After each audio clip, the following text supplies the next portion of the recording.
जो उस वक्त के आर्मी चीफ थे जनरल बाजवा, उनके और उनके ख़ानदान के असासों के मतलब वो बुनियादी तौर पे ख़बर थी। FIA ने मुझ पे एक इल्ज़ाम ये लगाया है कि मैंने रिश्वत दे के FBR के बंदों से ये डाटा निकलवाया। मैं उस अपने रूममेट को भी कह रहा था कि यार मेरी मंजिल का मुझे कोई पता नहीं, कोई सेफ़ हाउस है या कोई दफ्तर है या पता नहीं कहाँ है, वापस आना भी है या नहीं आना। इन्होंने जो करना वो तो उन्होंने कर लिया, तुझे ये आगे जाके छोड़ देंगे, तूने करना क्या है। मैंने कहा तुमने ये करना है कि जो ही ये तुम्हें जिस जगह पे जिस पॉइंट पे छोड़ेंगे तुम एक नंबर याद कर लो।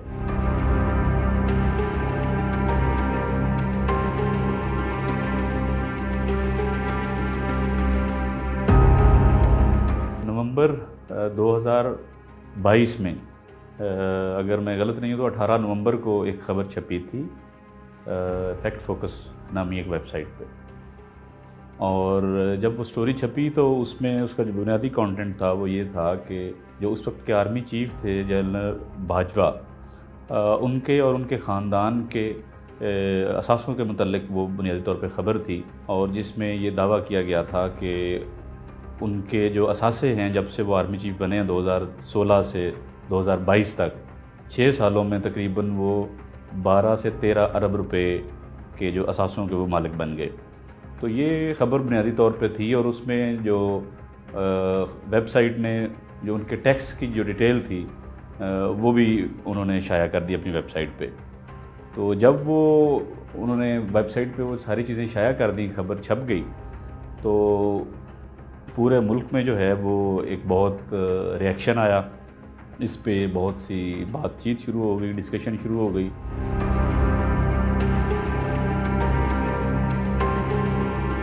फौरी तौर पे वज़ीर ख़ज़ाना इसहाक़ डार उन्होंने एक क्रैकडाउन का ऑर्डर किया।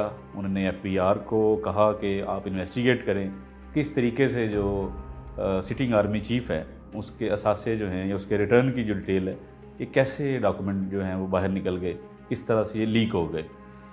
और उसके बाद फिर FBR ने जब क्रैकडाउन शुरू किया तो FBR ने मुख्तलिफ़ लोगों से पूछगिछ की, और करते कराते उन्होंने तकरीबन 18 इनिशली तो उन्होंने 18-20 लोगों को उठाया, FBR के लोगों को, उनको इस्लामाबाद लेके आए। उसमें FBR के साथ साथ हमारे दीगर अदारे जो हैं सिक्योरिटी के, वो भी उनसे तफ्तीश करते रहे। और उसके बाद करते कराते उन्होंने को 3-4 ऐसे बंदों को उन्होंने आइडेंटिफाई किया कि इनकी एक्सेस थी उन रिटर्न्स तक, और शायद इन्होंने ही आगे जाके वो चीज़ें वहाँ से निकाली और आगे किसी को दी। तो जब इनिशियल इन्वेस्टिगेशन FBR की कंप्लीट होती है तो उन्होंने अपने अपने बंदे आइडेंटिफाई जब कर लिए कि ये वो 2-4 बंदे हैं जिनकी एक्सेस थी और हमें शक है कि शायद इन्होंने ही आगे वो डाटा किसी को दिया भी है, जर्नलिस्ट को, तो उन्होंने उन बंदों के ख़िलाफ़ एक पूरी दरख्वास्त बना के, कंप्लेंट बना के FIA को दे दी। FIA ने फिर उस पर एक FIR दर्ज की 15 दिसंबर 2022 को।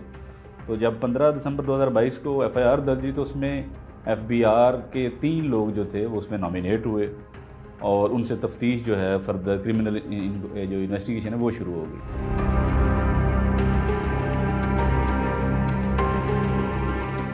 13 जनवरी 2023 को FIA ने मेरे घर पे लाहौर में छापा मारा। FIA के साथ उस वक्त कुछ सादा कपड़ों में भी एहलकार थे। 12 बजे के करीब इतनी ज़ोर से दरवाज़ा जो है वो तोड़ के वो अंदर आते हैं लोग, कुछ उसमें FIA के यूनिफॉर्म में थे, मुसल्ला थे, और धावा बोला उन्होंने, और मुझे आके कहते हैं कि जी आ जाएं, आपको हम लेने आए हैं। मैंने कहा भाई किस बात पे लेने आए हैं आप मुझे, मेरा कसूर क्या है, किस वारंट क्या है, मेरे ख़िलाफ़ चार्ज क्या है, किस केस में आप मुझे गिरफ़्तार करना चाह रहे हैं। उन्होंने कहा सारा कुछ आपको बताते हैं, आप आ जाएं, बस लाएं जी हैंडकफ। उनमें से एक आगे बढ़ा, उसने हथकड़ी जो है वो निकाली, और मैंने भी आगे हाथ बढ़ा दिए, फिर उन्होंने हथकड़ी लगा दी। और साथ में जो मेरा रूममेट था जवेद इकबाल, उसको भी कहा चल भाई तुम भी। मेरा मोबाइल उन्होंने पकड़ लिया, मेरा लैपटॉप उन्होंने अपनी कस्टडी में लिया, और मुझे ड्रैग करते हुए जो है वो नीचे सीढ़ियों से लेके आए। मुझे इवन पैसे तक जेब में नहीं डालने दिए उन्होंने। सर्दी थी मैंने उस वक्त चप्पल पहनी हुई थी, उसी चप्पल में वो जो है ड्रैग करते हुए नीचे ले आए। और जब मैं बाहर निकला गाड़ी में, जब मैं बिठाने लगे थे मुझे, मैं उस अपने रूममेट को भी कह रहा था कि यार मेरी मंजिल का मुझे कोई पता नहीं, कोई सेफ हाउस है या कोई दफ्तर है या पता नहीं कहाँ है, वापस आना भी है या नहीं आना। तो मैं उसको अब ये कह रहा हूँ, हमारी अब कानों में खुसर फुसर शुरू हो गई है, तो मैं उसको ये कह रहा हूँ कि यार तू ना इन्होंने जो करना वो तो उन्होंने कर लिया, तुझे ये आगे जाके छोड़ देंगे, तूने करना क्या है। मैंने कहा तुमने ये करना है कि जो ही ये तुम्हें जिस जगह पे जिस पॉइंट पे छोड़ेंगे तुम एक नंबर याद कर लो। यार वो नंबर था उमर चीमा का, जो सीनियर जर्नलिस्ट हैं, मेरे फॉर्मर कलीग भी रहे हैं, मेरे मेंटोर भी हैं, बल्कि एक ने मेरे राइट साइड पर बैठा हुआ था, उसने मुझे हैरानगी के आलम में पूछा भी, कहता है पंजाबी में वो बात कर रहा था, कितनी दफ़ा ਤੁਹਾਨੂੰ ਅੱਜ फड़िया ना, यानी हथकड़ी आपको कितनी बार लग रही है ये।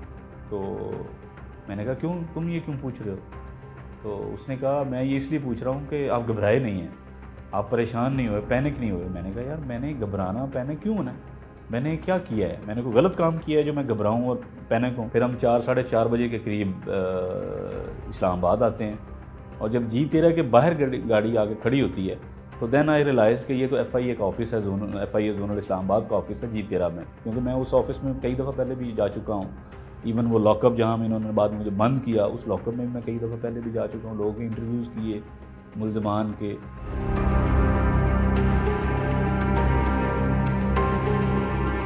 FIA ने मुझ पे एक इल्ज़ाम ये लगाया है कि मैंने रिश्वत दे के FBR के बंदों से ये डाटा निकलवाया है। दूसरा इल्ज़ाम FIA ने मुझ पे ये लगाया है कि मैंने वो जो डाटा है, जो टैक्स डिटेल हैं, वो फैक्ट फोकस को जो है वो दी है। एक इन्होंने इल्ज़ाम मुझ पे ये भी लगाया है, सेक्शन 216 पी का भी लगा है मुझ पे, 109 PPC का लगा है, और PPC का 216 भी इन्होंने मुझ पे लगाया है कि मैंने ऑब्स्ट्रक्शन क्रिएट की है एक लॉफुल एक एक्ट में, यानी कि किसी कानूनी काम में मैंने रुकावट को डाली है। तो अब मैं ये जब इन्होंने FBR के लोगों को पकड़ा तो उनमें जो अरशद अली कुरैशी थे, इन्होंने कहा कि जी इसके साथ शाहिद का जो है वो उठना बैठना है। तो ज़ाहिर है जब उन्होंने कॉल डाटा निकाला होगा, कॉल डाटा रिकॉर्ड, तो उसमें तो पता चल गया होगा।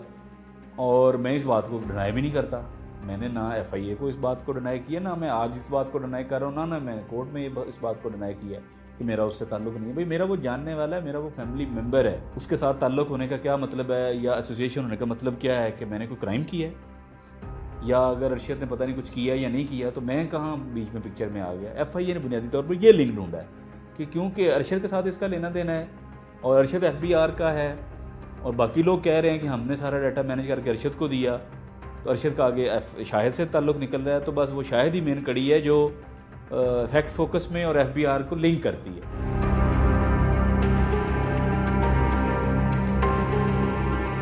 जब मुझे वो लेके आ जाते हैं FIA के जोनल ऑफिस में, कड़ी लगी है मुझे, और मुझे उस कमरे में जाके उन्होंने कुर्सी पे बिठाया, साथ में जवेद इकबाल, उसको भी बिठा दिया उन्होंने, रास्ते में नहीं उतारा उसको, और वहाँ पूछगिछ शुरू हो गई रास्ते में भी, बल्कि ये मुझसे पूछते रहे कि पासवर्ड दो अपना ना, लैपटॉप का और मोबाइल का। और मैंने कहा पासवर्ड मैंने आपको नहीं देना। तो बार बार कहते रहे कि यार दे दो, अगर तुमने कुछ किया नहीं है, तुम कह रहे हो ना कि तुम्हारा कोई रोल ही नहीं है किसी मामले में, तो फिर तुम दे दो, हम वेरीफाई कर लेते हैं, तो हम छोड़ देंगे। मैंने कहा नहीं, बात यहाँ पे इस बात की नहीं है कि मैं इसमें बेगुनाह हूँ या कसूरवार हूँ, बात है मेरे सोर्स की प्रोटेक्शन की।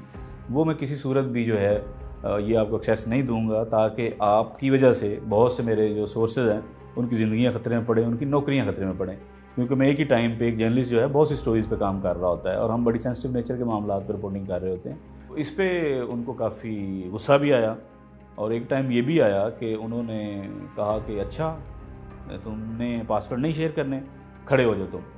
अब पंजाबी में शुरू हो गया, बदतमीज़ी वाला एलिमेंट शुरू हो गया।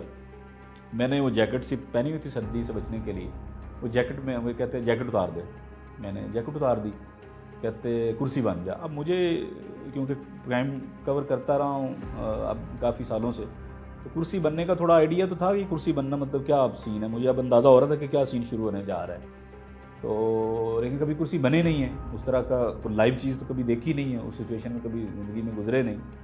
तो लेकिन उन्होंने कुर्सी बनवाया मुझे, मेरा तफ्तीशी है इस केस का, उसी कमरे में मुझे कुर्सी बनाया, काफ़ी देर मुझे कुर्सी बनाया गया ज़बरदस्ती। फिर उसके बाद मुझे कहा गया कि अब ना दीवार की तरफ मुंह कर ले और हाथ ऊपर कर दो। तो वो काफ़ी देर तक ये सीन भी चलता रहा। तो अब जवेद इकबाल जो मेरा रूममेट था जिसको साथ लेके आए थे पकड़ के, वो सारा ये मंजर देख रहा है। जब इन्होंने रियलाइज़ किया कि ये तो इसके सामने सारा कुछ हो रहा है, ये आई विटनेस बन सकता है, तो उन्होंने इसको किया कि तू उसको उठा के दूसरे कमरे में ले गए कि तुम्हारी स्टेटमेंट हम दूसरे कमरे में लेते हैं, तुम आ जाओ उठ के। तो वो उसको उठा के उधर ले गए। अब उसको भी यही था कि उसको अब फैंटी चढ़ने लगी है, और मुझे भी था कि अब ये कुटने लगे हैं मुझे। इससे पहले कि वो पहल करते, मैंने उनको कहा, मैंने कहा उन तीनों को, मैंने कहा कि उठ जाओ, आप ना ऐसा करो, तीनों उठ के ना मुझे फेंटा लगाओ, मेरी ना हड्डियाँ तोड़ो, आप मुझे जितना मार सकते हो तुम मारो, लेकिन एक बात याद रखो कि मैं तुम लोगों को अपने पासवर्ड जो हैं फ़ोन और लैपटॉप के वो किसी सूरत नहीं दूंगा, कम वक्त में ये नहीं होगा। तो दूसरा साथ मैंने उनको ये भी कहा, मैंने कहा एक और भी मेरी आवाज़ याद रखनी है आपने, कि आप लोगों ने अगर मुझे हाथ भी लगाया तो मैं यहाँ भी शोर डालूंगा, और मैं कल कोर्ट में भी जाऊँगा, वहाँ पे भी ये रौला डालूंगा, और मैं ये बात ये नहीं है कि कोई आपसे डर जाऊँगा, घबरा जाऊँगा, बल्कि मैं ये चीखो पुकार यहाँ भी और वहाँ भी करूँ जाके कोर्ट के सामने भी। तो पता नहीं इस बात से वो शायद थोड़ा डर गए या पता नहीं क्या उनके जहन में ऐसी बात है, क्योंकि मेरी तो उनकी तरफ कमर थी, मैं नहीं देख रहा था उनके क्या इशारे। बात उन्होंने कोई अल्फाज नहीं अदा किए, लेकिन इशारों के नाम में शायद उन्होंने आपस में तय किया कि नहीं इसको हाथ नहीं लगाना, वो पीछे हट गए थे। तो इस तरीके से ये शाम ढली। फिर मुझे इन्होंने को 8, 9, 10 बजे लॉकअप में बंद कर दिया। इसके बाद मुझे ज़ाहिर है फिर हफ्ते को कोर्ट में ले गए हैं। वहाँ जाके इन्होंने रिमांड लिया 2 दिन का, और उसके बाद मैं दोबारा जो है वो इनके कस्टडी में आ गया। और उसके बाद फिर FIA ने सख्ती नहीं मेरे साथ की। शाम हो चुकी थी तो अडयाला वालों ने कैदियों को लेने की जो उनकी टाइमिंग है शायद वो ख़त्म हो चुकी थी, तो इन्होंने कहा मुझे एक रात फिर और FIA के पास ही मैं रुका, जुडिशल होने के बाद भी एक रात FIA में और